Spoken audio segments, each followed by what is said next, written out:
News now on 102.1 WALT Meridian. I'm Cash Matlock with Queen City Newsfeed. Here's what's happening. The Neshoba County Sheriff's Office added Jonathan Daniel Webb to its most wanted list Monday. Webb is wanted for aggravated assault, domestic violence, and contempt of court. Call East Mississippi Crime Stoppers at 855-485-8477 if you have information on where he is. You could be eligible for a cash reward. Meridian Police Department has added 2 new officers to its team. Casey Vandersplice, a veteran previously with the Moss Point Police Department, brings years of experience to the role, and Matthew James is a recent graduate of the Mississippi Law Enforcement Training Academy. The Mississippi High School Activities Association has named Coach Paul Shelley from West Lauderdale High the 2023 Mississippi Boys Cross Country Coach of the Year. The West Lauderdale High School Boys Cross Country team was the Class 4A Mississippi Boys Cross Country State Champion last year. Meridian Community College will host a kickoff presentation today, 12:30 p.m. at the Phi Theta Kappa Courtyard, located behind Ivy Skaggs Hall. The event coincides with Breast Cancer Awareness Month and will announce the upcoming Queen City Race for Life and Street Strut. The Queen City Race for Life and Street Strut will take place on Saturday, October 19th, with activities beginning at 8 a.m. at the MCC track. The event includes a 5K run and walk and a 1-mile fun run and a Survivor Street Strut. I'm Cash Matlock with Queen City Newsfeed. For more news updates throughout the day, follow us on Facebook or visit queencitynewsfeed.com. Driving home, let Joe Pags ride shotgun. Weekdays at 5 on Meridian's News Talk 102.1 WALT. Oh, say, can you see by the dawn's early light what so proudly we hailed at the twilight's last gleaming, whose broad stripes and bright stars through the perilous fight o'er the rampart we won were so gallantly streaming, and the rockets of our street give you proof that was still there. Oh, say, does that star-spangled banner yet wave? Oh,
Well, good morning, folks. Welcome in to this morning's in Meridian here on News Talk 102.1 WALT as we approach 10 minutes into the 7 o'clock hour.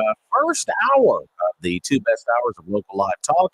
Of course, you can be a part of the show at 601-485-9191. The 601-485-9191. Of course, we're online, WALTmeridian.com, that Facebook live feed, YouTube, and don't forget that mobile app. Wherever you get your apps, just search WALT 102.1. But I hope you have a good start to your Tuesday and the month of October. Welcome to a new month. New month. Rocktober. Is it Rocktober or is it Doctober? Oh. And get your pink out, too. Don't forget that. Oh, pink. Yeah. Pinktober. Yeah, breast cancer awareness. Oh, right. Everything will be pinked out all over the place. stories. Okay, so don't question people if they're wearing pink. Be like, it's okay. What's wrong with you, boy? Ain't you, man? He wearing pink over there. Good morning to you, folks. Rob and Charles Frazier getting the morning start. We got a busy show this morning for you folks out there. We got a couple of guests stopping by to see us. Coming up at around 7:30. Of course, we got big election coming up next month. Now, can you believe that? it? That's good. It's getting closer. It's getting closer, but of course, all the focus is on the presidential race. But there's a very important seat on our ballot here in Mississippi. In the Central District for the Mississippi Supreme Court. We're going to have one of the candidates in that race. He's going to be in Meridian today. He reached out to our show yesterday and, hey, I was going to be in town. Can I swing by? I was like, yeah, sure, come on. So Byron Carter going to be in town here today. So he's going to drop by our show at 7:30. We'll get to know him and about his campaign and get to know one of the candidates. And a good rule of thumb is always be nice to judge candidates. That's what yeah, I do. I'm like, yes, sir, right this way. Can I get you a cup of coffee? I was like, is there anything else we can do for you this morning? Would you like eggs and bacon this morning? So, happy to go get it for you. Exactly. So, but we'll be visiting with him at around 7:30 this morning. So, of course, we invite all the candidates for that race to come in and be our second one that we've had here on get the a free show. breakfast. Yeah. There you go. So, and then next hour, a little after 8 o'clock, after our Fox News break, Aubrey Flory is going to be stopping by to see us. Of course, Mary Hope has got a big event coming up here real soon. So we'll tell you more about that. So a lot of things happening on the show happening this morning. So 601-5. You want to call in, you needed to get it in this block or block in the 8 o'clock. Or you may be out of luck. Or you may be out of luck today. So tomorrow. We're going to be pretty busy this morning. But before we get too deep into the show, we need to thank one of our great local sponsors. And if you want to start something, we're going to start something. One of our candidates this morning later on. You can drop by and see John Dufour and the staff at Battery One Source. Battery One Source. Don't be a dumb bunny. Yeah. Go down and see John Dufour and his crew, 2618 North Frontage Road. In between exit 152 and 153, they've got batteries for every need and description. Watches, remote cell phones, even laptop computers. I've always said if your laptop computer doesn't have a battery, it's a desktop. Well, make it a laptop once again. Make it portable. Get that battery replaced. And, of course, if your cell phone's broken, they have the best cell phone repair guy in the business. Bring it by for that quick fix. And, of course, they also do golf cart service and repair. Best in town for that. Open 8 to 4:30 Monday through Friday. Give me a call, 601-693-1500. That is the Battery One Source for all things batteries, plus more. Absolutely. They do it all. A lot of big stories happening this morning. Of course, one of the big ones, obviously, is still the devastation in North Carolina and all the points in between. I wanted to lead off with this morning because it's a crying shame that I know there's a lot going on in the world right now. We got this presidential election. We got the VP debate going on tonight. We got the dock worker strike going on. I mean, there's the stuff going on overseas with Hezbollah right now.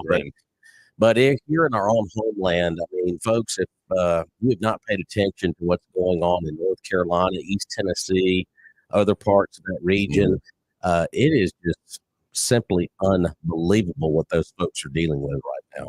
It is. And what you've got, of course, is a unique situation. It's not like a hurricane strike on the coast where you've got a lot of access. You know, you've got 100 different roads going into any town. You know, mountains, obviously, we've all been there. You know, there's 1-2 roads going into each town. And so if those are impassable, then you've really got an issue kind of getting supplies in and also aid when you need it, especially medical aid that's urgently needed. But compounding that, of course, you've got people without flood insurance. So they have no resources. You know, why would they have flood insurance? You live at an elevation of 5,000 feet. Why are you going to have flood insurance? You know, that's crazy. But so it's really going to be a long-term problem as well. It's not something that's just, you know, in the next couple of weeks. This is years and years of devastation. And not to discount anything that happened out in Florida. There were several spots there in the Panhandle, you know, right around the Big Bend, and then of course up the west coast of Florida that took a big shot as well. But when it comes down to it, you don't expect that far inland to get as much damage as they did because of obviously floodwaters. But that's the case they're dealing with there in western North Carolina. And of course, East Tennessee, don't want to discount them either. But of course, former President Donald Trump was in Valdosta yesterday with Franklin Graham and Samaritan's Purse doing what they could do yesterday on the ground. And of course, I know a lot of folks on the other side of the aisle rolled their eyes. Oh, it's a political campaign thing. Yeah, probably so. But still, he's there. He's extending a hand and trying to help out where he can. And I hope that Biden and Harris will do the same thing. And I think one of the more embarrassing things, I believe it was yesterday or the day before, Harris was at a FEMA meeting sitting at the head of the table. And she had the opportunity to take questions from the press corps that was there in the room. And she did not take any questions. They kind of shooed him out of the room. So I was like, there was your opportunity to take a question from the media, but once again, no questions from the media. As she kind of took folks out of the room. And going back to Trump's visit there, yeah, I mean, is it politically opportunistic? Probably, but what it does is it brings the media focus back on that area. It does. And if nothing else, it's not something you put on page 6 and say, let's forget about that and focus on the debates, the war in Israel, the dock worker strike, and all of these other things. No, let's look at this again. Let's examine the government response to it and then criticize it. Let's find out what's going on. And I think it's important that he's doing that. So he is doing a service, even though it may be politically opportunistic, but it's still it's aiding those people that are there. Well, a lot of folks are like, well, he's stopped in Valdosta, Georgia. Well, he probably can't get into Western North Carolina, like a lot of folks can't get to right now. So it was like, that's probably the one. And plus, you got the Secret Service detail, you got security. I mean, there's all kind of other factors you have to take into account here when it comes to a visit for any official, especially a former president, considering he's had 2 assassination attempts against him this year. But yeah, that was good to see that he is actually on the ground doing something. Franklin Graham, Samaritan's Purse, good organization. And I was seeing some stories this morning there in Western North Carolina. They're having airdrops of supplies. There was a mayor there. I cannot remember exactly what town it was on Fox this morning, but they're having it's like 50 or 60 airdrops of supplies to folks up there in the mountains because they can't get out. And one of our DJs down the hallway, a friend of his he used to work with, was stranded, and I believe was still stranded as of yesterday. Had to go around like a different route through the mountains through these twisty, turny roads just to get to him, to get him out of there, because cell services is toast. I mean, they cannot get in touch. And of course, Elon Musk with Starlink is trying to help out and get some semblance of service back into that area. But yeah, it's pretty tough sledding right now. It is. Yeah, definitely. So, but I just wanted to kind of bring that to the forefront this morning because it is kind of a shame. I know, like I said, we have a lot going on in the area right now and all over the world, but I just felt like that story was kind of buried page 10 a little bit. It's because we look at dock worker strikes, and that's going to affect everybody. Oh, that's big. That's big. That's big time. Are we affected by what's going on in North Carolina if we don't have anybody there? Not really. I mean, we should be, and we should be concerned about it, and it should be a front page story. But there's so many other things that kind of relate to us personally. I hate to say that in sort of a selfish way, but that's what the media does. Is they look at what stories appeal to their audience, and that's the one that the dock workers and scaring everybody, selling that fear of toilet paper is going to triple in price. You better go get some. And of course, someone else brought up the point yesterday of. Well, it was just days ago we sent how much more money over to Ukraine, and look what's happening here to folks here in the United States of America. Money here. So, but where's the outcry of the frustration from folks on the left now, where the governor of North Carolina has kind of dropped the ball? And by the way, he's a Democratic governor, and Roy Fisher, and of course this current presidential administration, because Biden. He kind of brushed some questions off a little bit. But like I said, he doesn't know where he's at half the time. So, but yeah, it is a tough situation up there. We hope they get the aid they need from the federal government. So, but FEMA being old FEMA. And it's always easy to look at it Monday morning quarterbacking and say, they did this. I don't know if anybody was prepared for 2 feet of water coming down in the mountains of North Carolina, and I guess probably we should, because that's an event that can happen. Look at every possible event, and that's what FEMA should do, and say, okay, we have a plan for it. And maybe they do, maybe they don't. I don't know, but their response has certainly been delayed. Absolutely. Let's go to the phone line this morning at 485-9191. Hey, caller, good morning. Yeah, Robert, exactly right. I think people here ought to be one get help. all this money, like you said, sending to Ukraine, and I would need that help right now. Absolutely. Absolutely. Need to be helped just like Ukraine. Absolutely. It's a shame if they don't do it. Thank you. Thank you. Absolutely. So, but well, I mean, it's pretty obvious stuff. Take care of your own folks first. So, instead of sending more money overseas. So, and the updated death toll that I see in North Carolina is 133. I don't know if it's been updated since then. That was about midnight last night that the AP put out. So, that's just, and I'm sure it will go much higher than that. Absolutely. It is a tough situation up there. 601-485-9191. And phone lines are ringing up this morning. Hey, caller, good morning to you. Hello, good morning. Hello, you're on the air. Good morning. Hey, good morning. Good. I just thought I would explain it. I had lived in North Carolina a long time ago, 4 or 5 years, and it's just unbelievable. I read, and this was premature perhaps, a couple of days ago, that 30 people have been killed right around Asheville, North Carolina, where you all are speaking of. Right. But if you've driven through that area, Charles was right. Might have one road in Boone, North Carolina, that whole area, and up in East Tennessee, east and north of Knoxville was hit just as hard. But it is, and I lived in Florida for 10 years too, so I know the damage hurricanes do. But 30 people in West North Carolina there because of all the rains and the flooding. Yeah. Thank you. I'll come there. All right, appreciate that. Yeah, absolutely. So, but unbelievable, unbelievable. So, 485-9191 is our number here on the program, and of course, another one of our great sponsors here on the show. Big thanks to Billy Adam Calvert, the folks down at Southern Business Supply. That's right, family owned and operated for the last 40 years. And Southern Business Supply is great. That's where I order all of my office supplies. Whether that's pens, papers, paper clips, staplers, all those big file boxes that we use, or any other office supplies. They even have break room supplies. I go to southernbusinesssupply.com and just order what I need. I've ordered from there before, so all of my information is populated, and boom, it's just a matter of reordering, and then it's delivered to my office the next day. Can't beat that. Of course, you can call them if you want, 601-485-2447, or go see them, 5685 Dale Drive. They've got all kinds of office furniture there as well. And they're open 8 to 5 Monday through Friday. SouthernBusinessSupply.com. When you buy local, your money stays here. Just say no to the big box stores and yes to SouthernBusinessSupply.com. Absolutely. 601-485-9191 once again is our number here on Mornings in Meridian. But a lot of other stories going on as we brush through the headlines here to kick off the show. Of course, you mentioned the dock workers strike. They went on strike as of midnight, and they showed some photos a few moments ago up on Fox News of Baltimore.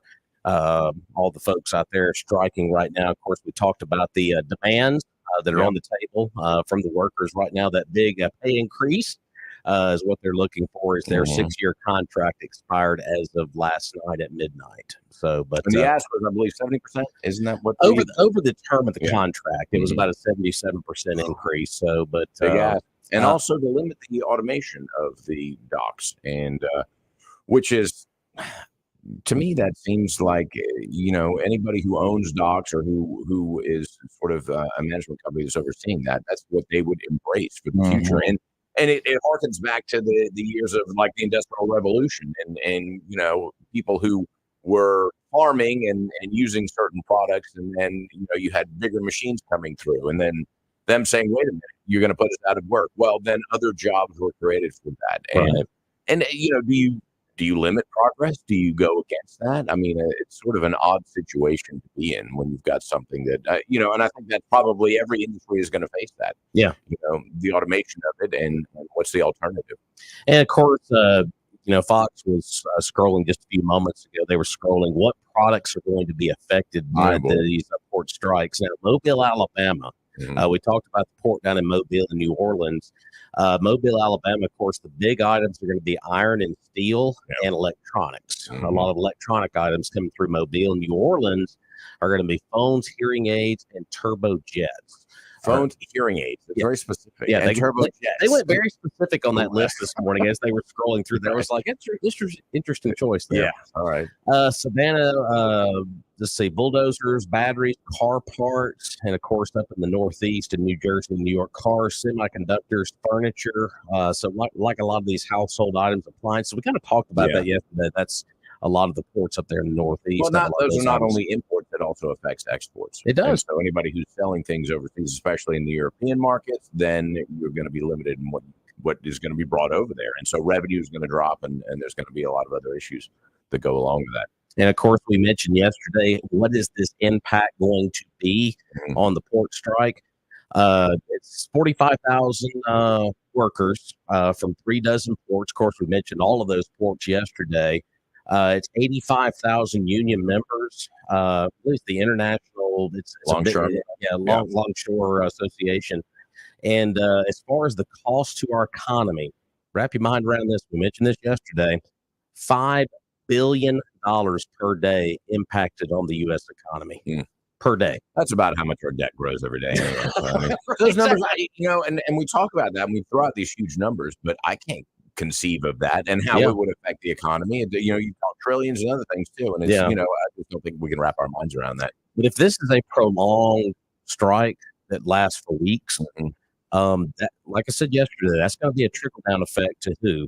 Yeah, of course. To you and me and everybody else listening out there. It's going to hit it's going to hit on the shelves, and it's just one tax after another that just trickles down to everything that goes down here. Now, these are strikes along the East Coast. Now, everything on the West Coast is still going, but still, this is a pretty major deal because when you talk about, like I said, $5 billion to the economy per day, on top of all the other debt that you mentioned, a big right there. So China loving this. Still sure they can send their product over. Maybe a virus or two. Hey, maybe a virus or two. Don't mention that word COVID again. So, and real quick, I know we got just a few minutes before we visit with our next guest here, get to know about his candidacy, but just a quick update on Israel, what's going on there. I know you've been following that story pretty closely, I imagine. Yeah, no, there's the IDF has an incursion into southern Lebanon, which we kind of figured would happen. I don't know the extent of that at this point, but, and obviously the Hezbollah is still firing missiles into northern and central Israel. Tel Aviv, they fired them at the Mossad headquarters. I think they intercepted them all. They've got that Iron Dome, and I think it's fairly effective. But all right, we're going to take a break here on Mornings of Meridian. When we return, we've got a candidate in the house. That's right. We got Mr. Byron Carter. Get to know him and about his candidacy for the Central District Supreme Court seat. We'll visit with him next.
And all dealerships have deals. You get a toaster, you get an air fryer. Who knows? You might get $250 back.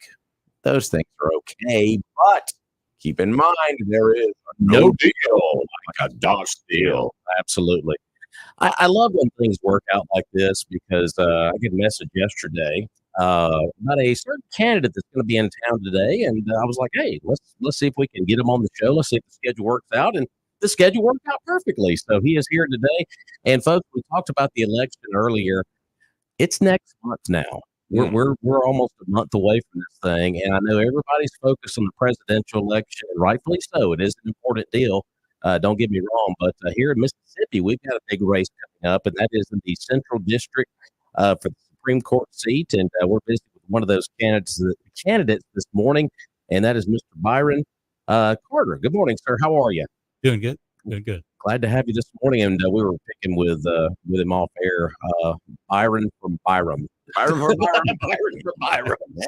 So, love it. Well, let's get to know you a little bit. Of course, we just mentioned you're from Byram, Mississippi. Let's get a little bit of background on yourself. Okay. First thing, thanks for having me here. Absolutely, absolutely. Another thing, you got good leading music. I was sitting here. You're jamming to it. I like it. We are approved. and I also I need papers. I've heard that too. I'm thinking I need paper from office. But I grew up in Northeast Mississippi, Chickasaw County. All right. Graduated from Mississippi State. Okay. With a business degree. And after that, went to Mississippi College to law school. Mm-hmm. Then after that, worked for the Supreme Court. Wow. And that's how I got my foot in on the Supreme Court. I found out what it's like to be there, loved it, and told them then that I would be back. Wow. Family man? I am. I've been married for almost 23 years. Okay. Got two kids that are, one is kind of a nerd like me. And the other has twin grandchildren. Or she didn't have grandchildren, I guess I do. Twin boys. They're a mess. I love playing with them. I was about to say they're spoiled rotten. They are. They are always. I'm amazed at 2 years old they can drive around in these little vehicles driving around the yard. That's pretty sure. I love it. Well, tell us. Of course, this is a seat that is coming up for re-election. There's a lot of folks running in this particular race. How many folks are on the ballot? There are 5 on the ballot. Okay. And got a wide range. We got one from Crystal Springs, one from Byram, one from Philadelphia, one from Vicksburg, one from Jackson. Wow, so a lot of folks from all over the state there, and this is a big district too. I don't want folks just to say, "Oh, this is the Central District," but you guys got a lot of territory to cover here campaigning. When you start thinking about campaigning, it is huge. 22 counties. Mm-hmm. Comes from Lauderdale to Warren to Bolivar down to south toward Claiborne, everything in between. It seems like. Wow, fantastic! Wow, big area right there. Well, what led you to decide, you know what, I want to run for this particular seat right here? I know you've always been in law, but what led you to go after this particular position here? Like I said, I worked for the Supreme Court for a year. While I was there, did research, wrote opinions, met with other judges. My judge sent me around to try to sway other judges toward his side on occasion, which I thought was a little bit unusual, but he sent me to do it. Mm-hmm. I love it, and I knew when I was there this is tailored for me. Mm-hmm. I call myself a nerd. My wife on the way here said, "Do not call yourself a nerd." He said 3 times already. Let's see, I was about to say, 22 years of marriage. We've got the counter going. Right. Yeah, I'll get yelled at when I get home. That's right. We all do. Won't be the first time. Exactly. And the reason why, I know I am anyway, but I have nieces and nephews that are behind my back that I was like Sheldon Cooper. I don't think it's quite like that, but I do look at things, examine things. And I think that's what you need for an appellate judge. That's what an appellate judge does. It looks at behind the facts. It looks why are we here with this case? Has there any been cases like that as an attorney where, working with judges in the courtroom, has there been cases where it's been that complicated where a judge has to, you kind of put yourself in those shoes, so to speak, where you have to examine things? I know the cases get very detailed out there. So. Sometimes they do. I have an appeal right now. It's gone to the 11th Circuit in Atlanta. That the judge tried to be cute. Well, he didn't listen. Yes, he's in Montgomery. uh, Love his little flowery language in the beginning, and make it a little funny, and but he's wrong. So that's why we appealed. He's just I'm wrong. Yeah. Well, fair enough. Judges can be wrong. People make mistakes every now and then. Yeah. Well, you said you clerked for the Supreme Court in Mississippi. What did you learn in that time from folks on that court from working there? Well, the justice I clerked for was Armis Hawkins, Okay. which I would say he was one of the best we've ever had. On that same court at that time was Justice Robertson, Justice Roy Noble Lee from Forest, Justice Stanley, and then I learned a lot from seeing how they handle things. With Judge Hawkins, he looked.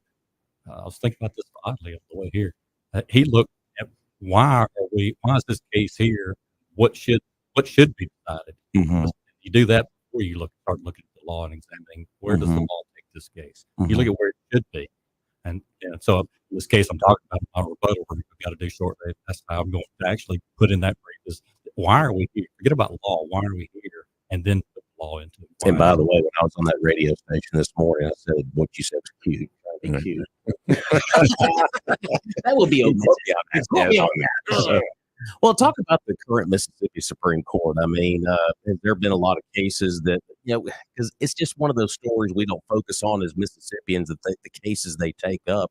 What kind of cases have they taken up recently? I know you probably follow it pretty extensively. And I mean, we have a good court. They handle, they release opinions on around 130 a year. Wow. So those cases primarily would be criminal cases. The way things are. Sure. Those appellants. Nobody likes to go to prison, I guess. Well, they try to get that set aside. That's predominantly those cases, but there are civil cases too, obviously. But as far as what's there, I mean, it take me forever to go through all that. Sure, absolutely. But primarily, they're criminal appeals. Yeah. Trying to decide whether they were rightfully or wrongfully convicted. Obviously, criminals going to point out every little possible problem that they can conceive of. Right. And you got to not overlook, but you got to go past some of those. Right. And look at the real heart of the appeal is. I know in a campaign like this because there is no Democrat, Republican on this particular ticket. It's just everybody is in name on this campaign. Talk about where you look at the world right now. Not want to throw politics into this, but as far as where your values are at on certain cases and when it comes down to certain issues. And it is a nonpartisan race. Yeah. We don't declare to be Republican, Democrat, right, or whatever. Sure. Whatever. I was raised small town. Yeah. Very small town called Van Vliet in Chickasaw County. Van Vliet. Okay. Not many people have heard of it. Right on the side of the Natchez Trace. So my values are small town values. To go on the nerd track again. Got some farmland. Yeah, I'm getting a picture on that. But we bought some land and several years ago, 10 years ago, and had an old tractor. One of my neighbors saw me and immediately said, "Well, here comes Mr. Dust's wife riding on the tractor with the wife." That was what he said, and then he tried to get me to go to church the next week whenever they were having. I can't even think of the guy's name, but from that show, not Mr. Douglas, but the guy who helped.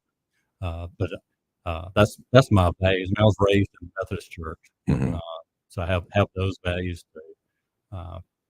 I try to treat people fairly. I'm an Eagle Scout, so I look at things from that perspective as well. The Scoutmaster that I had taught us that you should leave a place better when you got there, regardless of what it was. So when we went camping, we would walk around picking up little tiny pieces of paper, just making it better than when we got there. And that's kind of the way I look with the Supreme Court. I want it to be better when I leave.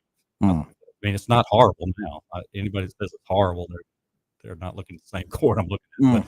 But there's things that need to be better. Back when I clerked, I think it was around 3.5 years from an appeal to the time you got an opinion rendered.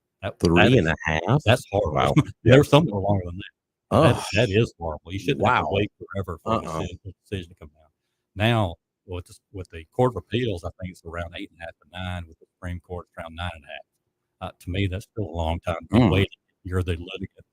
I mean, if you're, Why is that? Why is that? Why is it that way? part of it is things you can't control. I mean, you got a time period to write a brief. You got 30 days to write your initial brief, and then you got a time for the other side to respond, and you got a time to write your rebuttal. So you got all those factors that are there. Which they could be shortened, but it wouldn't be really fair to litigants to make it too short. Then after that, there's a time period that it sits. We need to make that time period shorter. Absolutely. Once again, we're visiting with one of the candidates. He'll be on the ticket for the November race in the Central District for the Mississippi Supreme Court. We got Mr. Byron Carter here, and Charles, I believe you got something. Well, yeah. So you're talking about crime and how I guess a lot of the appeals are criminal charges, and so how much? I mean, obviously you have to be objective and follow the letter of the law, but how much can personal opinions kind of play into that? As far as if you want to be tough on crime, how much leeway do you have beyond looking at the letter of the law, the facts of the case, and kind of looking at that, all of that objectively? How much input does a judge or an appellate judge have? That's a really good question. I mean, our Constitution is what it is, and our Mississippi Constitution is what it is. And kind of going off point a little bit, but I was looking at the Mississippi Constitution last night. It's very well written. We did something right. The preamble, again, not as flowery as the United States Constitution. We the people, in order to form a more perfect union.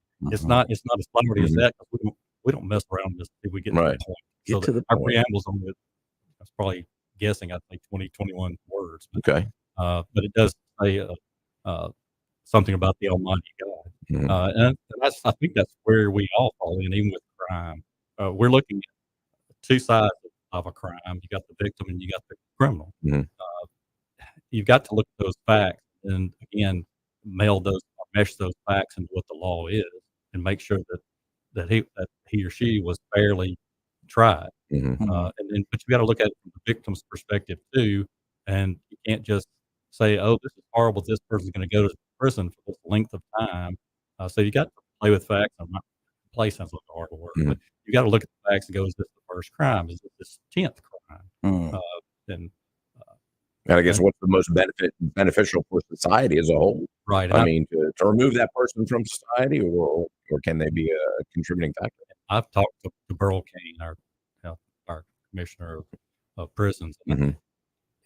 His perspective is that everybody, I think I'm putting words in his mouth. I think his perspective is that everybody can be rehabilitated. And I like to think that way, because that's, as a Christian, that's what we are. Sure. And so you've got to look at every person should be rehabilitated. So how long should a person be in prison? You got to look at bail. That's one of the things that is in our Constitution too, talking about bail. There's some people that can't afford bail, that they shouldn't have committed the crime. In some ways, look at that. But when you're looking at an appeal, you're primarily looking at, did the jury see all the facts, and did they get an opportunity to reflect on all the facts?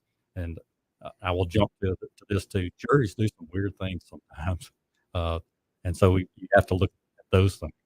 And I can think back on a civil case that I tried forever ago. Afterwards, seeing the foreman of the jury afterwards, and I just walked up to her and said, "You don't have to talk to me at all, but I'm just curious, how did y'all come up with what you did?"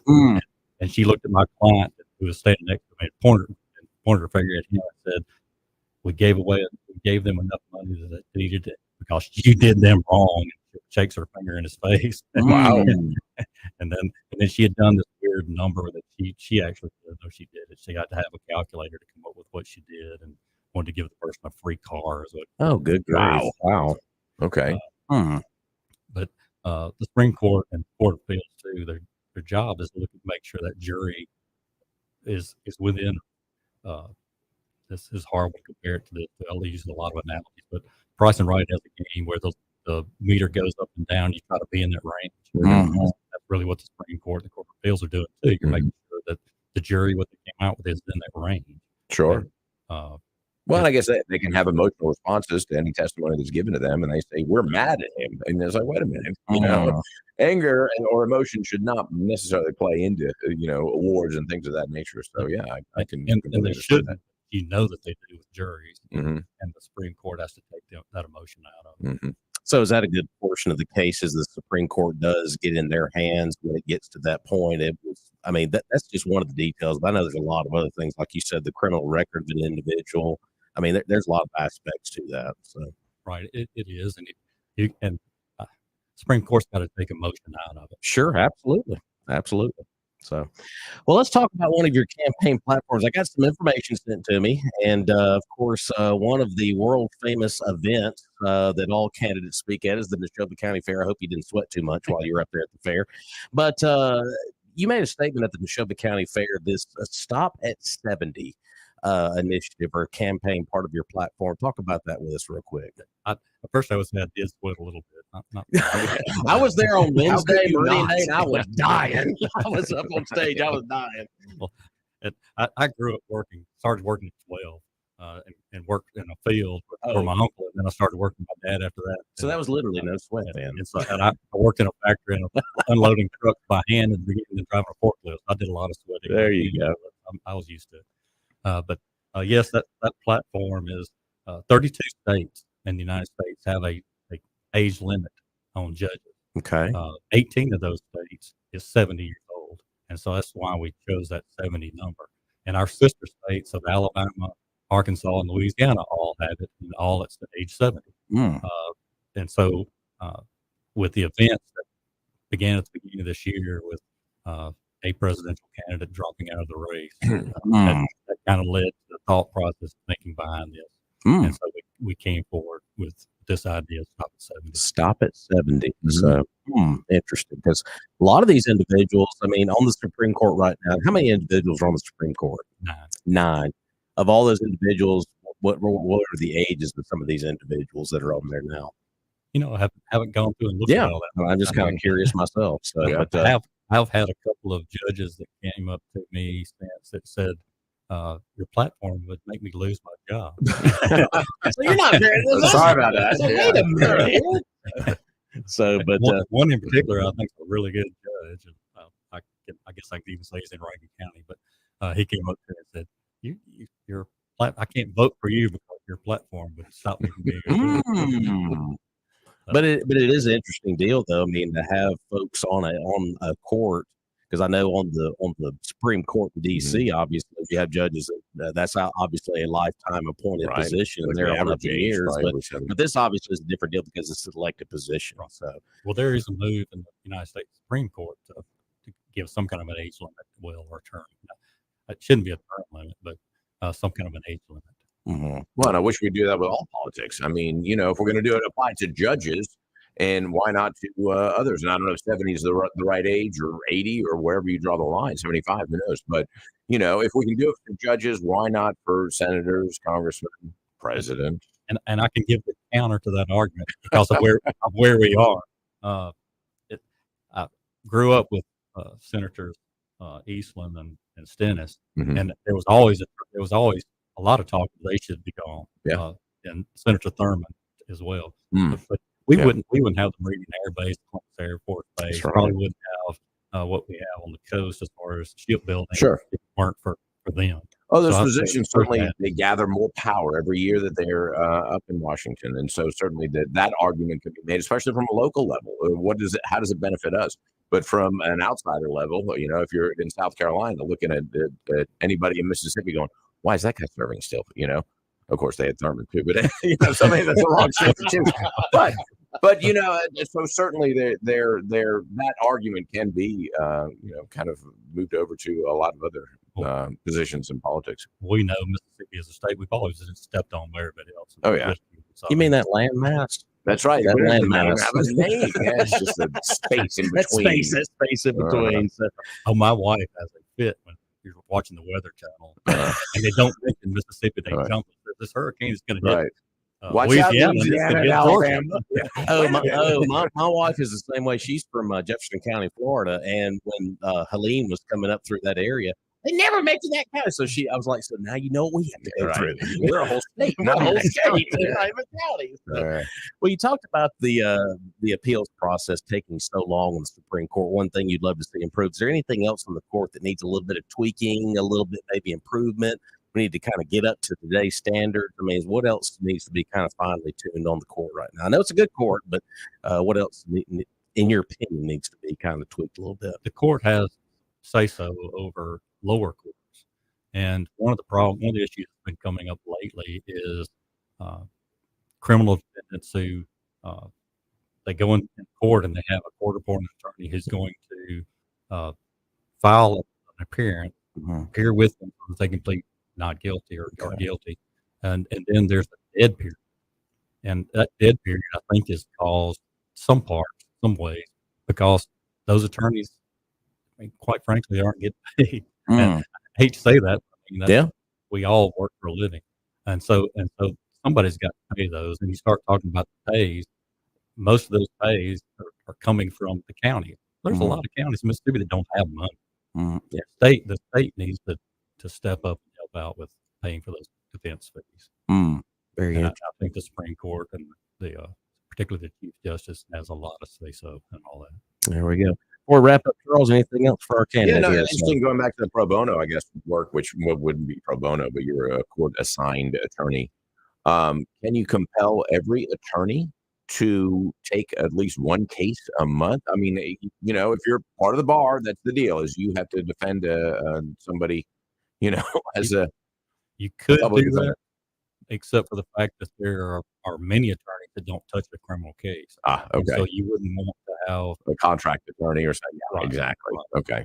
uh, But if you're a criminal attorney, I wonder if you can compel them to. You know, just because that would seem to be a big problem. And the default is, I don't have an attorney, I can't afford one. You know, and so okay, you've got to get a public defender, and then they're overwhelmed, Right. and Yeah. it's just costing the system a lot of money. and they Yeah. are overwhelmed in some areas. Take a question from the caller. Absolutely. Let's go to the phone line here. We've got a caller on the line. Caller, we got our candidate on from Mississippi Supreme Court Central District, Byron Carter. Good morning, caller. Good morning, men, and good morning, Kennedy. I come in peace, love everybody, and there's nothing you can do about it. All right. You got a question here, Cincinnati James. Yes, I do. I would like to know his opinion on private prisons. And he can frame it any way he wants to, but I just like to know his opinion on private prisons. First thing I would say, which is, I won't say more important than that, but I grew up a Cincinnati Reds fan, so I'm assuming that you are as well. He lives here during one part of the season. He's in Cincinnati right now. So there you go. I got to meet my hero, Joe Morgan, one time. Talked to him about 15 minutes in the parking lot. And of course, Pete Rose, may he rest in peace as well. I know. So. May get in the Hall of Fame. Anyway. But as far as private prisons, I mean, I personally see nothing wrong with being able to contract that out. It saves the state money, and that's the state's goal of trying to do everything. I actually have done some work for one of the private prisons as far as a workers' comp claim or workers' comp claims. But there's nothing wrong with having a private prison. They're still in the same guidelines as a public prison, but hopefully cheaper to operate. And again, we're trying to save money in this state, and keep hearing we're trying to end our taxes, either low our tax.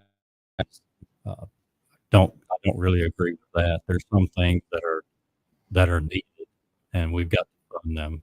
One is roads, one is prisons, one is fire protection. We've got to fund those things. And so I don't know that I necessarily agree with trying to totally end tax. But a private prison can be run just as well as a public prison. Okay, thank you. All right, thank you, sir. All right, very good.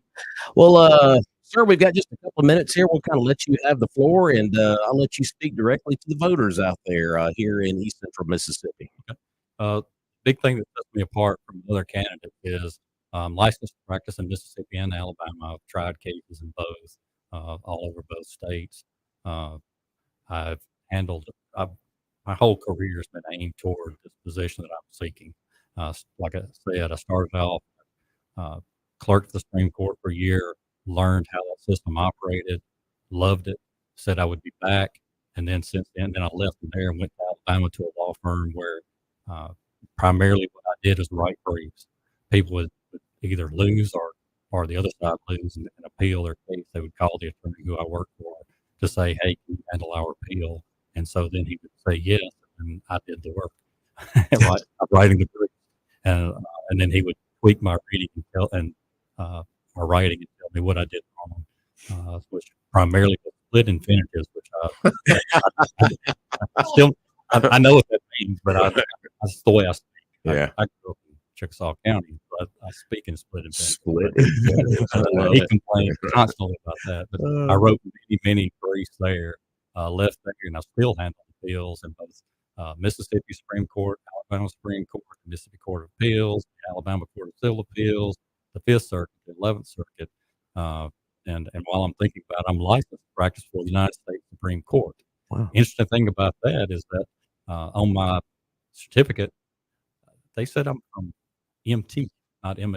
Oh, So even the United States Supreme Court makes mistakes, come on, and I didn't ask them to fix that. That's a big landmass up I there. kind Yeah. of like the error they made, so I've kept that. My whole career has been. I mean, I hadn't done nothing. I hadn't done strictly appeals, but that's a big part of my practice, and I've learned a lot by doing that.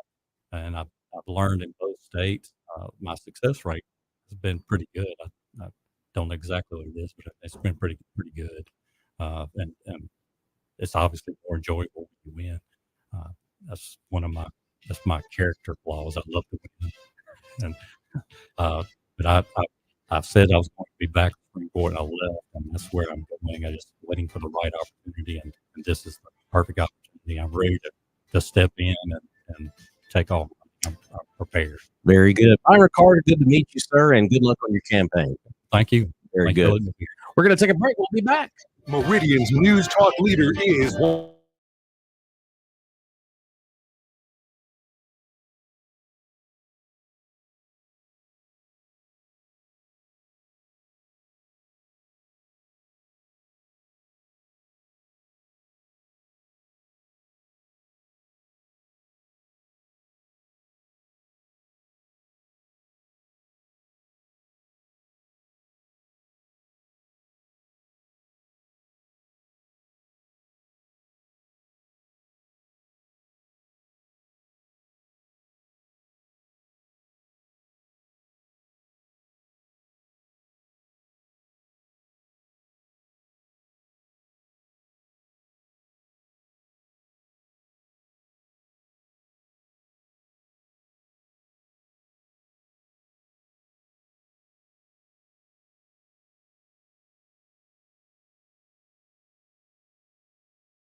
All right, welcome back in the morning to Meridian here on News Talk 102.1 WALT.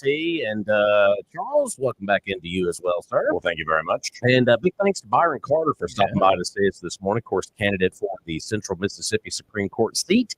5 candidates. We've visited with 2 so far, and we'll try to get those other individuals on as we get a little closer to next month. Wow. Yeah.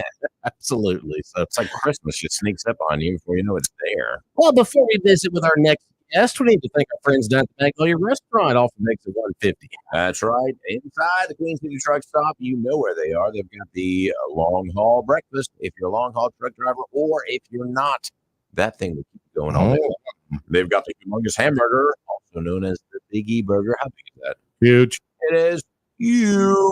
And today is Tuesday. Check it out. Turkey and dressing. Thanksgiving on a plate. Whoo! That's exactly right. And of course, they've also got fried chicken, hamburger steak, red beans, and rice. Man, that sounds great today. Always got the veggie plates.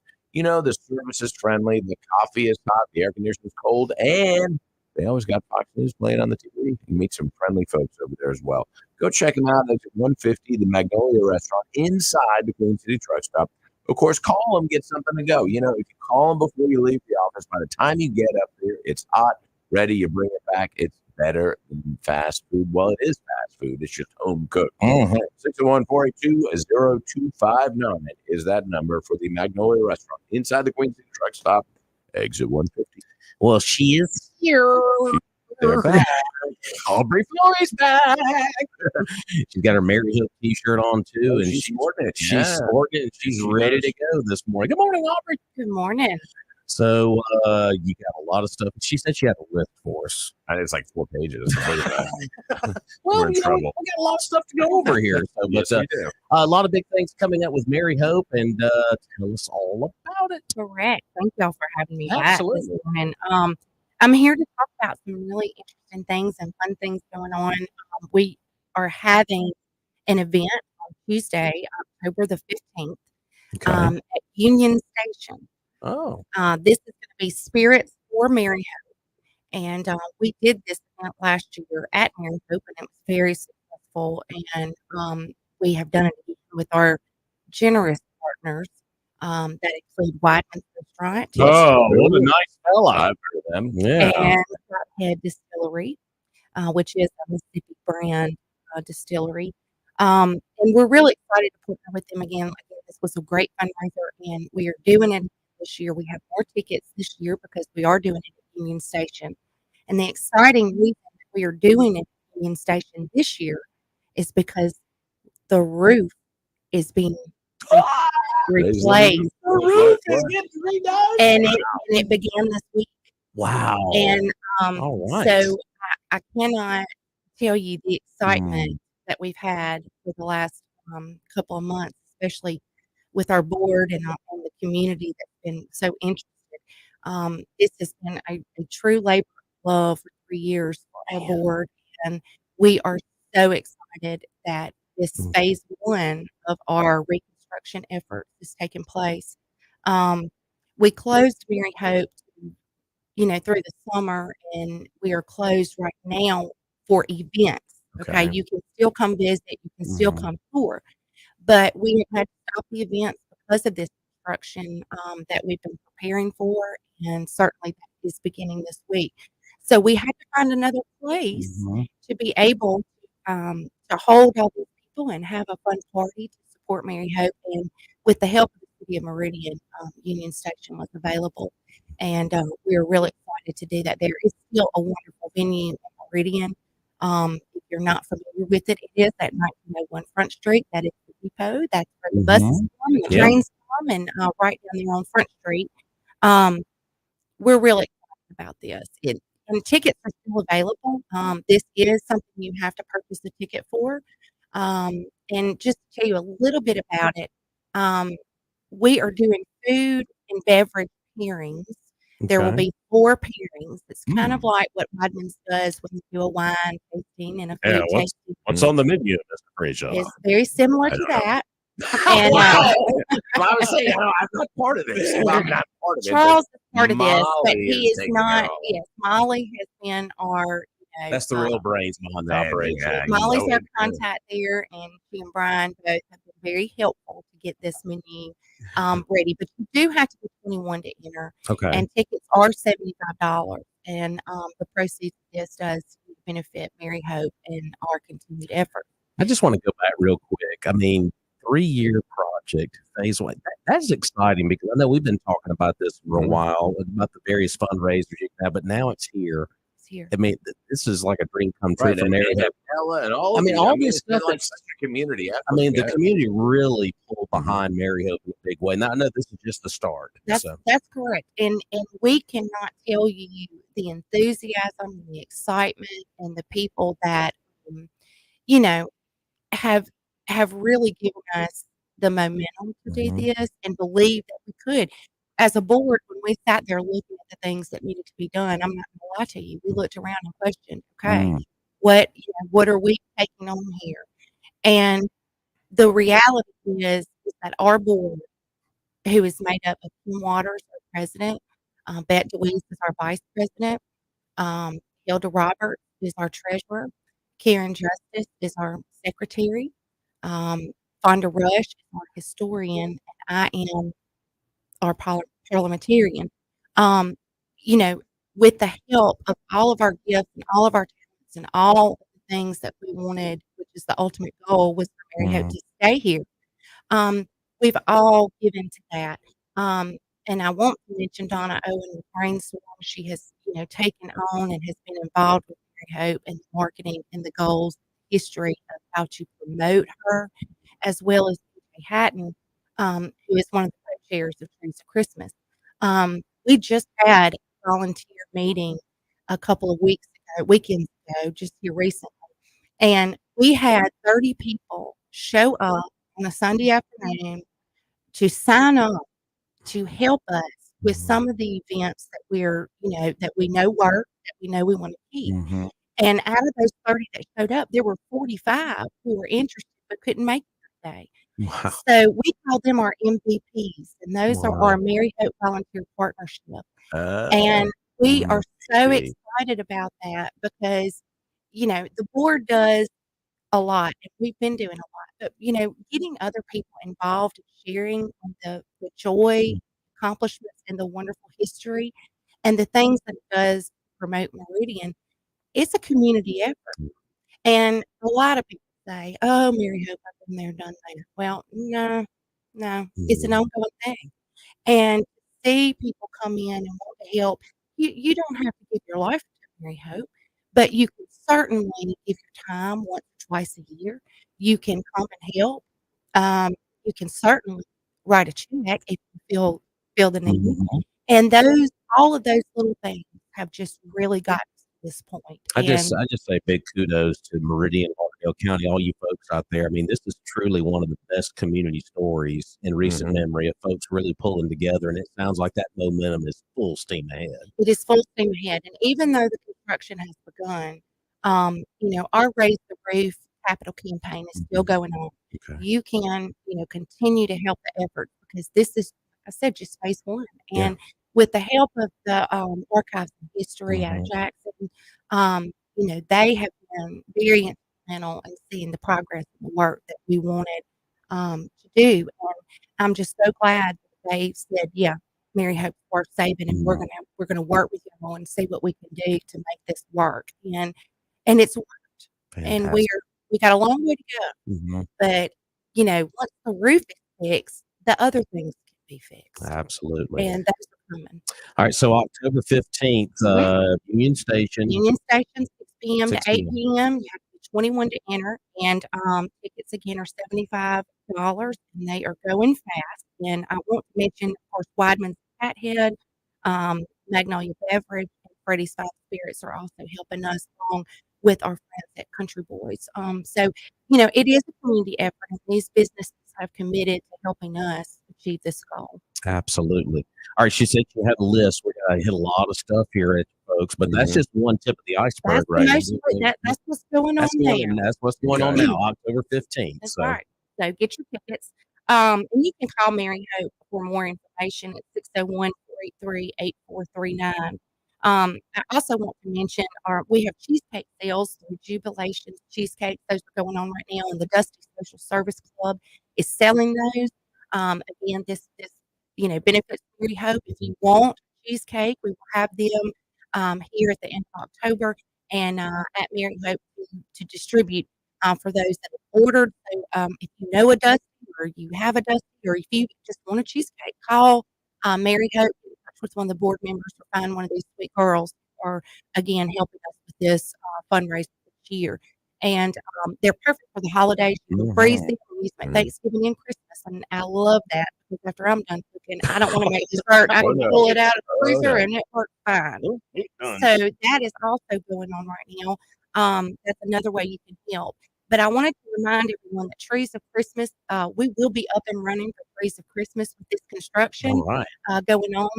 The goal is to have all this done, and I think weather permitting, we're going to get this phase completed pretty quickly. But it does start. Our opening gala is going to be on Sunday, November 24th, and I want to tell you that during that duration, Trees of Christmas, we have so many people come to the house, there's so many events going on. But 8 countries were recognized last year at Mary Hope. Wow. More than 84 counties were recognized at Mary Hope.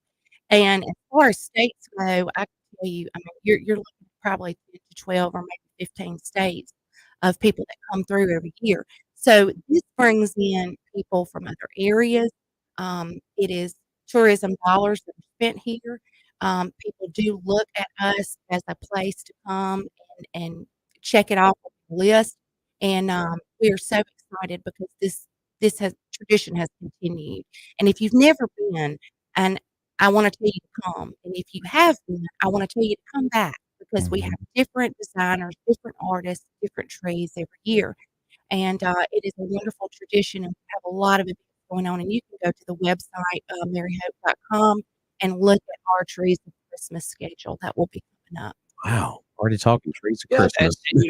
and what you say about bringing people in town, I know I can attest to that because I get parties in all the time, especially during the month of December, that come in and say, we're here for lunch, and then we're going to America. And, it's countless how many that come in and do that. It really is. And There are it's so wonderful. many. When you Google Meridian, Mary Hope is right up Yeah, there. it is. And, it is an attraction. And thinking and looking, I've said this many times, and I really feel this way. Looking at the storm that just occurred with the hurricane, the amount of people that come from the Mississippi Gulf Coast still amazes me because these people had rows of these houses and, they're gone and they come up here to experience something that they used to just walk down the street and see any given day. And we need to honor that. We need to take care of her. We love doing this party at Union Station because that's where the history of this town began. And we would not have Mary Hope without the railroad coming here. And, those two things are tied together. And I think Ann McCoon does a wonderful job with the Railroad Museum. Being right there at Union Station is where we got on the map. And Mary Hope is still, a beautiful reminder of our history. I know the roof has always been a big focus. That's kind of phase one. I know it's going to be a big process. Are there other improvements, just needs that she needs right now, Mary Hope? Well, absolutely. We have to keep operations going all year long. We do have staff. We do have electricity bills. We have water bills. We have all the things. And being an old house like she is, you never know. There's something is always to arise. But we're excited about the roof because once that's done, then we can refurbish and fix the interior as well as do some decorating and get it back to a fresher design for what we're trying to accomplish long term. And the F.W. Williams home is beautiful. The inside of that is beautiful, and we are working on getting F.W. Williams where we can do some with her.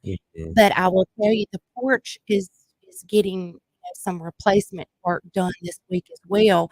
And so it's constant, and we're having to really look at where do we need the funds and the work to begin. And it was with Mary Hope. She's the one that draws in the money. She's the one that is the historical you know, light there, and we want to get her back in good shape for generations to come. Won't have to do the work that we've had to do, and keep her on the path, of of restoration. That's fantastic. 84 counties, and Yeah. that's just a sliver right there. When you talk about countries and states, everybody Mhm. comes to Meridian, Charles. Yes, they do, and they want to see their hope. That's for sure. Fantastic. And the trees, it's such a big draw. I mean, it really is. But I mean, throughout the year as well. So all the events that you have and everything else. It's been wonderful. Now, you mentioned tickets are available. Right. Now, how does one go about purchasing them? One can call Mary Hope and Okay. get tickets that way. You're welcome to reach out to any of the board members on Facebook, our Facebook page. It's on our Facebook page. I'm at World Flowers. If you need to call me for tickets, you can call us. You can get in touch with Weidman's. They'll Okay. certainly get in touch with We'll have some one there of as us. well. Right. Definitely. So we're looking forward to this event, and again, we just cannot thank the community enough for getting behind us. All right, so October the 15th, Union Station. What time will you guys get going that night? 6 p.m. 6 o'clock.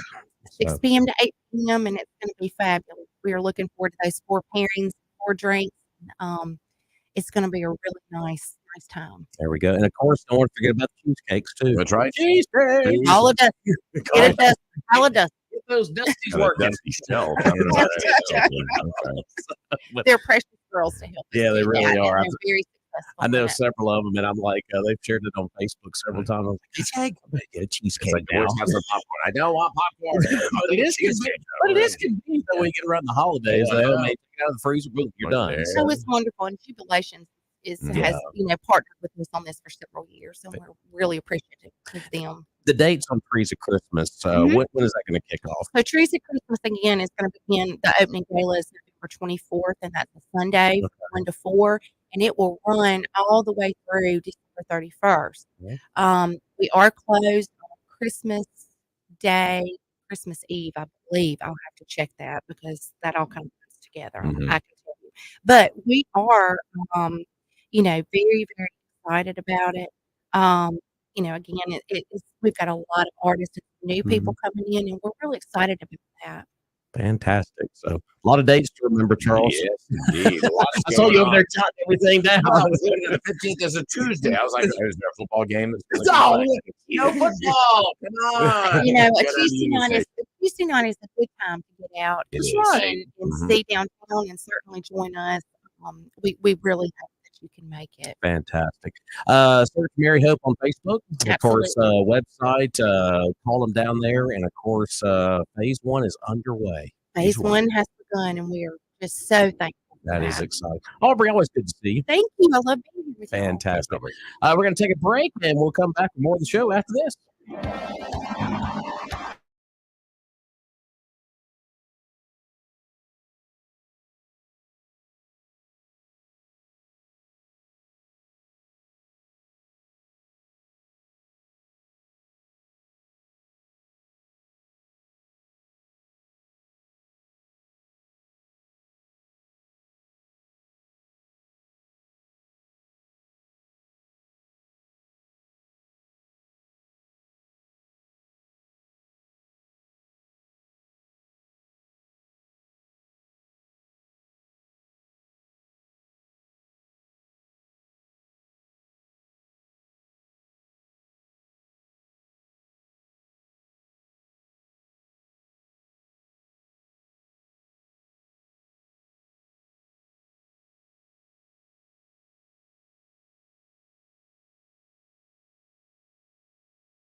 All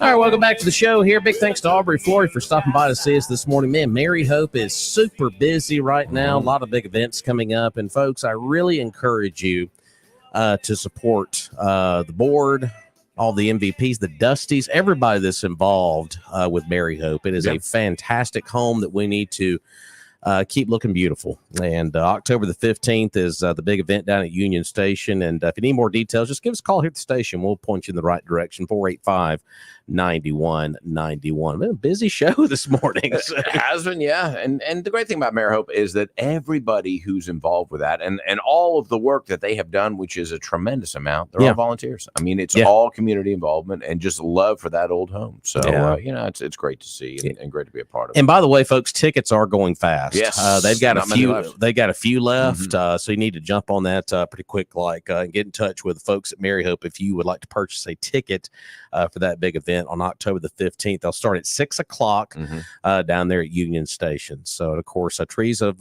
Mary Hope will be here soon as well. There, the big gala coming up in November. So next month, lot going on. So, our number 485-9191. And before we move on here, let's thank our friends down at Trucker Supply. Trucker Supply, one-stop shop for all your tools. You know what? It is 84 days until Christmas. TikTok. Yeah, the clock is ticking. Get down to Trucker Supply and get yourself something real nice. And, of course, they got the Canipix tools like channel locks on steroids. A full room, I mean everything, made by Milwaukee Tools, of course, made right here in the state of Mississippi. The cordless power tools, saws, drills, impact drills, sanders, grinders, cutters, routers, grease guns, and more.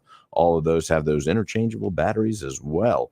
And, of course, if you like Yeti, and who doesn't, they've got all kinds of Yeti mugs, coolers, lunch boxes, you name it, they've got it. They even have parts to replace. If you need a new lid for your Yeti mug, they got them down there too. Check them out. I challenge you to go into Trucker Supply and leave empty-handed. It's virtually impossible. But if you want to get that special someone something real nice for Christmas, go down to Trucker Supply and see them. 519 Highway 19 South, right next to the Golden Arches. And of course, they've been doing it since 1969. 55 years for the Carr family running truckers. I did go over the birthday list yet today. Julie Andrews, she is 89 today. Mary Poppins, my wife's favorite Disney movie of all time. Absolutely loves Mary Poppins. So Brie Larson from the acting world, she played Captain Marvel. She is 35.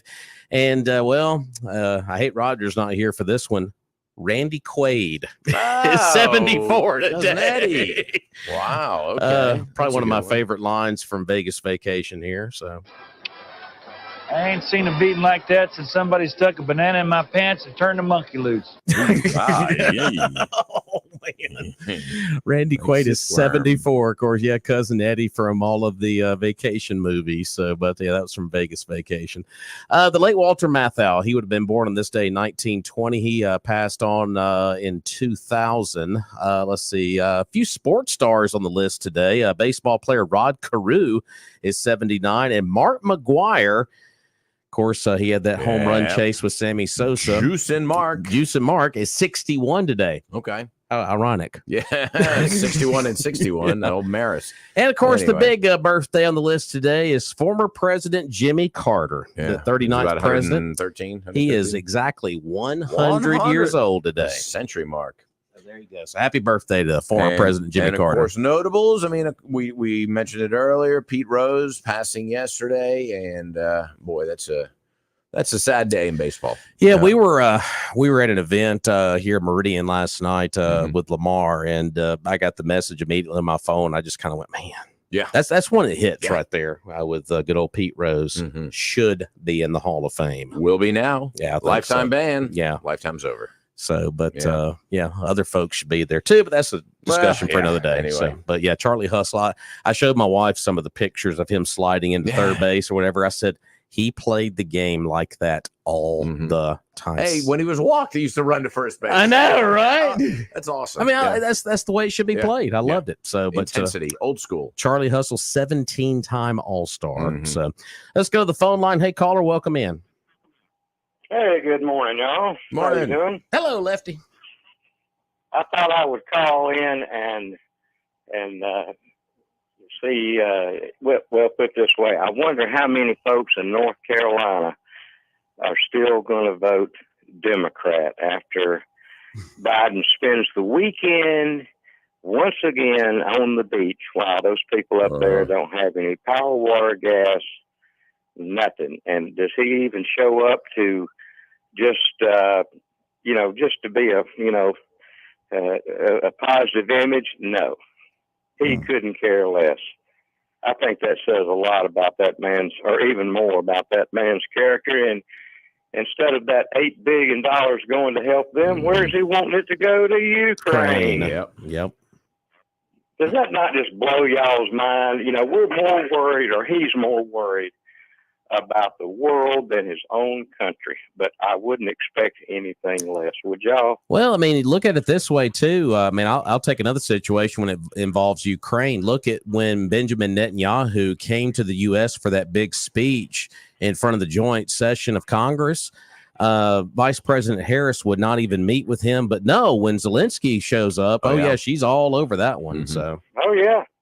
Where did she go? To some sorority function meeting? I know that's a lot more important. It was very important. Yeah, no, I got you. It must have been ungodly important to not even, for nobody to even represent the administration to be there to greet that man. That just I don't think you would see that with President Trump.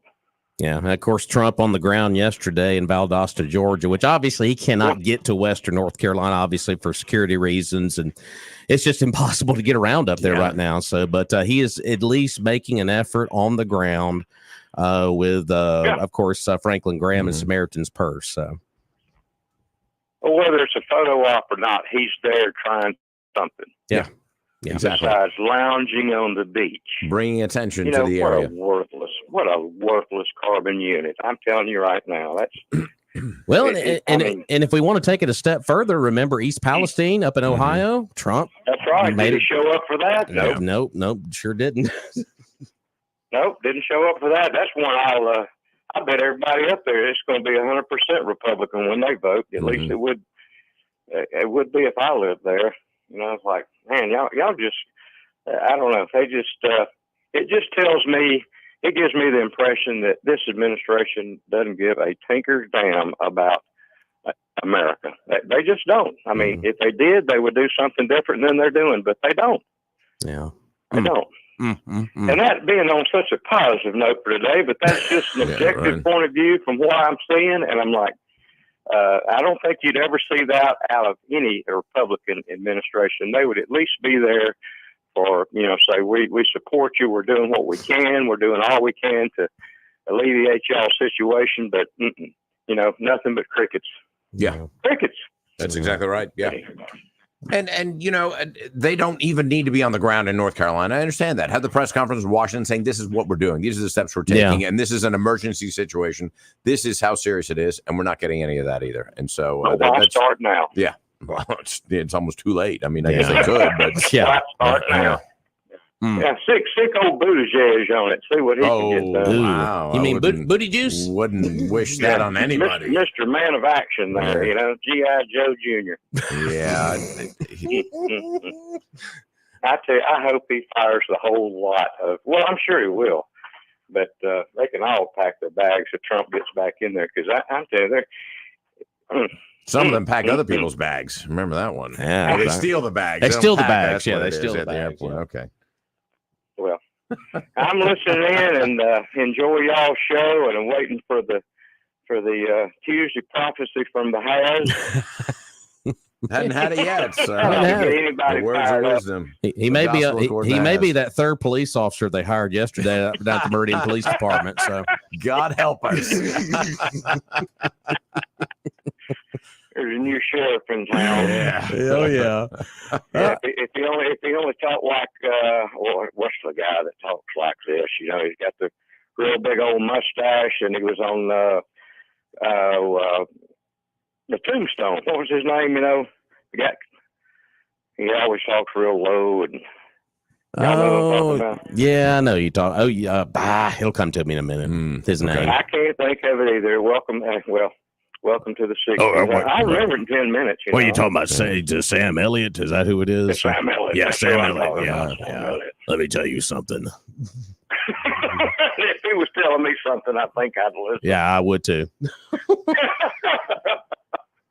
All right, y'all. I'm listening. Have a good one. You too. Appreciate it. You Thank too. you. Yeah, Sam Elliott. Let me tell you something there.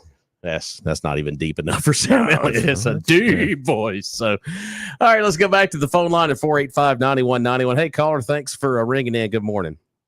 And that's not the worst thing that's going on these days, guys. There's a lot of Y'all bad. may have already talked about this. Deploying troops. Who deploying troops? Biden don't know he's in the world. Kamala ain't got sense enough to know she's in the world. So whose idea was it to deploy these troops? George Soros or his son?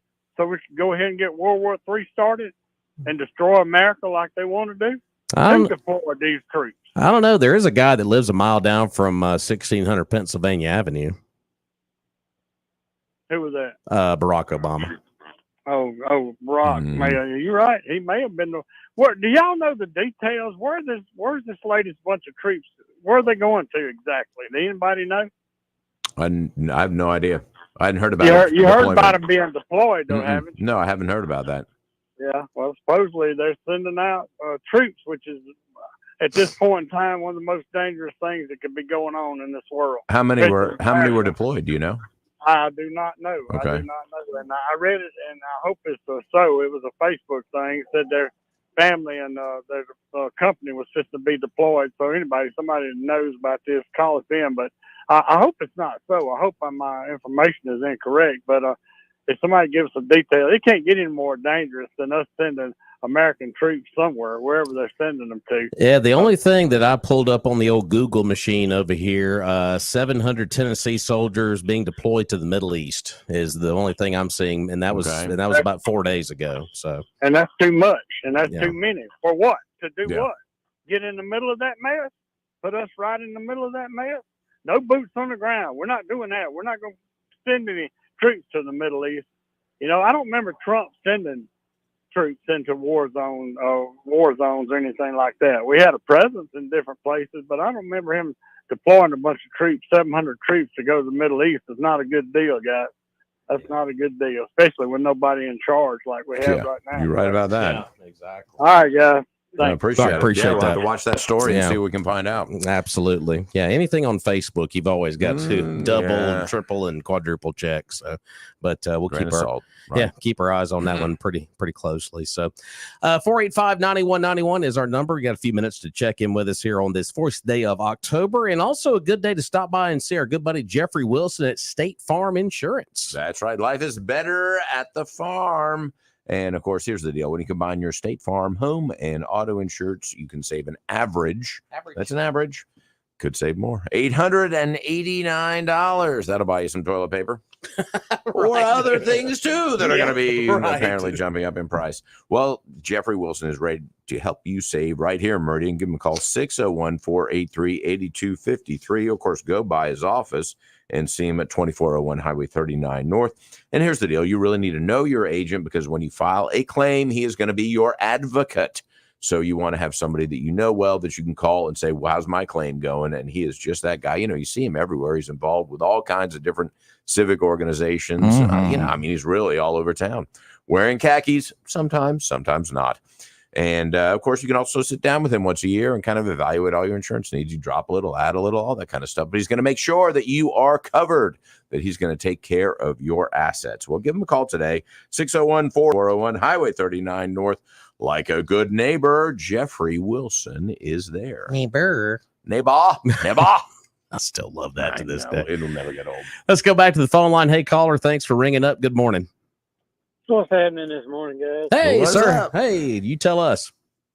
Y'all do realize if they can start a war, there won't be an election. We'll just have a president until the war is over. Interesting. Yeah, very interesting. Mm-hmm. Especially if you're on the losing end of an election, why not start a war? then you got Biden, and he steps down, and Kamala's your president for the duration of the war. All right. That's who you want in charge during the war. That's pessimistic, yeah. Exactly. She ain't calling the shots anyway. But That's true. She'll be the figurehead. But just a thought process. Yeah, it's something to think about. Can we find a better figurehead? A better figurehead.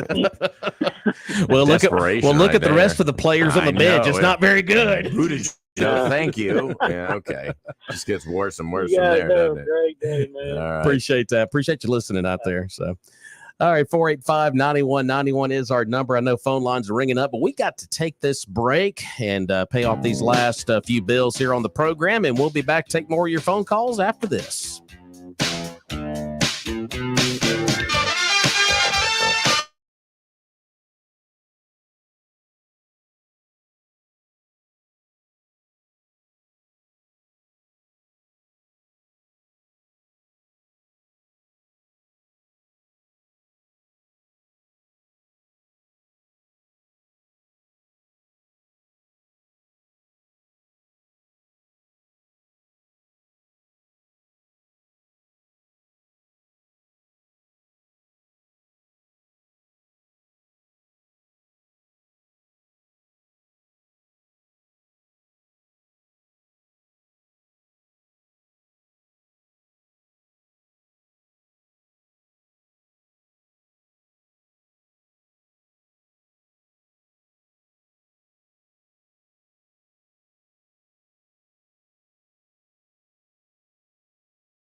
All right, we're 7 minutes away from the 8 o'clock hour. Thanks for making us a part of your Tuesday morning as you start out a brand new month with us here on Mornings in Meridian. Get Glenn Beck on the way next, followed by Clay and Buck, and of course the angry Sean Hannity, who knows how to kick a little bit. He's a madman. He's a madman. Very angry. And, of course, Joe Pags on your drive home a little bit later on. Great lineup of news talk coming up here on WALT. And, of course, when it comes to automotive glass replacement and fixing those rock pecks, the best in town, no doubt, is Adam and Adam down at A&A Glass. 10 years running, number one glass replacement company here in town. You know they know what they're doing. 217 22nd Avenue, also called Seal Award Parkway, just 2 doors down from the Meridian Children's Museum. That's where you'll find Adam and Adam and A&A Glass. You can give them a call, 601-693-GLASS, or just go down and see them. And, of course, it's important to get that little peck, that little crack repaired before it becomes a big crack and your whole windshield needs replaced. Mm-hmm. And especially during the winter months, that sun is bright. And, you know, that can change the way that you can see the road. Well, sometimes you can't see the road because of that. So go ahead and get it fixed. Go down and see them. They're open 8 to 4. Monday through Friday. That is A&A Glass, #1 glass replacement company, and have been, I think, forever.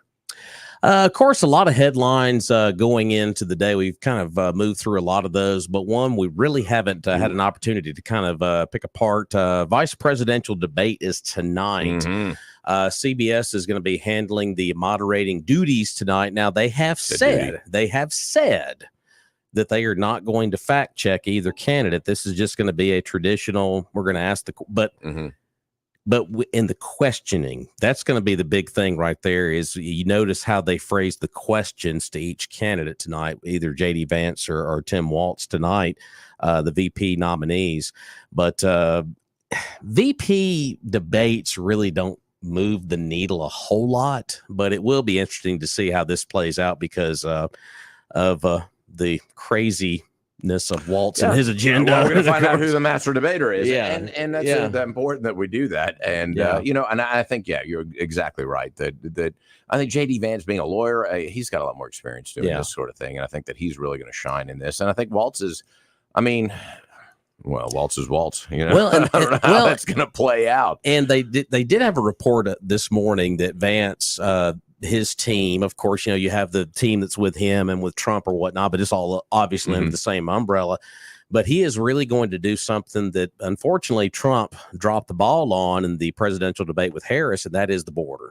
I know it was mentioned somewhat in the presidential debate, but Vance is really going to make that a big part of the debate tonight, and obviously so. And especially with these most recent ICE numbers that came out a few days ago. That speaks more than if it was brought up in the presidential debate, to be honest. Those numbers are accurate. I think that we've all seen those, and it's just it's incredible. And I will say one thing about Vance. He is not scared to go into the Lion's Den because if you've noticed, he has done a lot of interviews on CNN, CBS.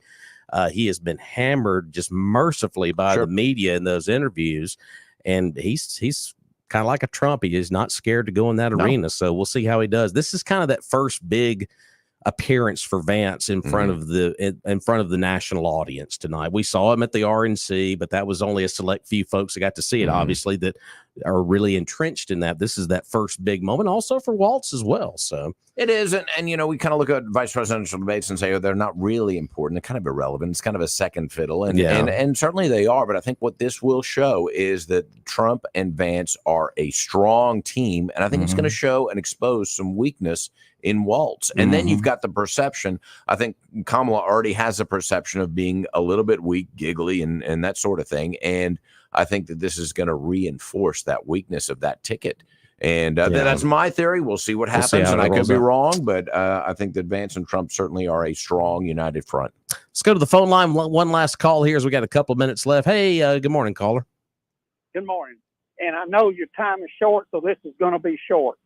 I would ask all your listeners, excuse me, to text, email, whatever they need to do, get a hold of Michael Guest, get a hold of the two senators from Mississippi. Their names leave me Roger now. Wicker and Cindy Hyde-Smith. Yes. Yes. And no more foreign aid until the people who are affected by this hurricane have had their needs met. Amen to that. We don't need to spend a dime anywhere. I don't know how many of y'all have been to Chimney Rock, North Carolina. That was a beautiful place, and it doesn't exist anymore. My goodness. It does not exist. Unbelievable. So, I've heard that. Yeah. So, I mean, do it. Call them. I did this morning. I emailed all three of them, and no more money overseas until we take care of our own people. We still, before the hurricane, we had people that needed to be taken care of.